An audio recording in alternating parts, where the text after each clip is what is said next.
YouTube және Instagram парақшаларына тіркелік етіңіз. Түс жору. Түс адамның ұйықтап жатқанда көретін нәрселері. Пайғамбарымыз оған Алланың игілігі мен сәлемі болсын бір хадисінде былай дейді: егер ақыр заман жақындаса, мұсылманның көрген түсінің бәрі шын бола жастайды. Сөзі шыншылдың түсі де шыншыл. Мұсылманның түсі пайғамбарлықтың 45-тен 6-дан бірі.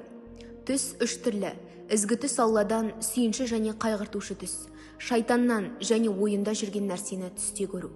Егер біреулерің түсінде ұнамайтын нәрсе көрсе, тұрып намаз оқысын да адамдарға айтпасын. Түс жоруда имам саналатын Ибн Сирин бұл хадиске төмендегідей анықтама береді. Болмашы түстердің шайтанға тіркелуі. Өйткені сол шақырушы негізінде Алла адамның барлық жақсы жаман түстерін жаратады. Ал адам жақсы түс көрсе, мына хадиске амал ету керек. Жақсы түс Алладан. Біреулерің жақсы көретін нәрсесін көрсе, тек жақсы көретін адамын айтсын, және тек насихатшыл дұрыс адамға немесе ғалымға айтсын. Жаман түс көргенде 4 нәрсе жасау қажет. Бірінші, шайтанның және көрген нәрсесінің жаманшылығынан Аллаға сиынып дұға жасау керек.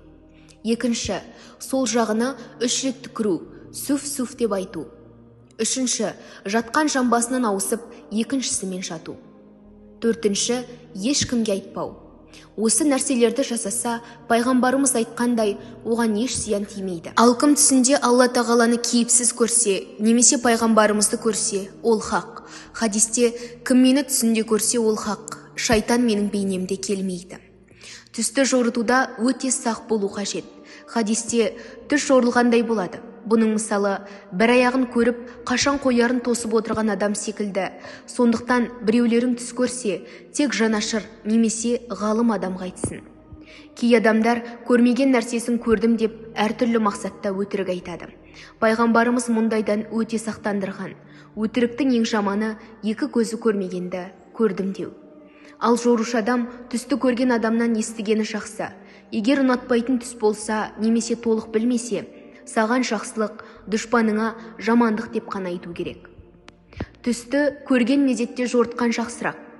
Түсті білетін ізгі адамдарға жортылады. Бақсы балгерлерге жортылмайды. Бұрында болған әңгіме дейді. Кезінде үлкен қария түс жорымен танылып, жан-жақтан адамдар іздеп келеді екен. Бірде бір келіншек келесі ауылдан іздеп келсе, әкесінің сапар шегіп кеткенін қызы хабарлайды. Сосын келіншектен жөнін сұрайды. Мен түсімде омырауымды 2 қасқыр жеп жатқанын көрдім деп түсін айтады. Сонда сауатсыз қызы, сізді қасқыр жейді екен ендеше деп жориды. Әкесі қайтқан соң оқиғаның мән-жайын айтқанда, тентек неме, егіз ұл босанатын келіншекті қасқырға жем қылыпсың ғой деп қызына секіп жіберіпті. Арада уақыт өтіп, келіншекті қасқыр талаған жайында хабар жеткен екен. Түс жору Юсуф пайғамбардың мұғжизасы болған.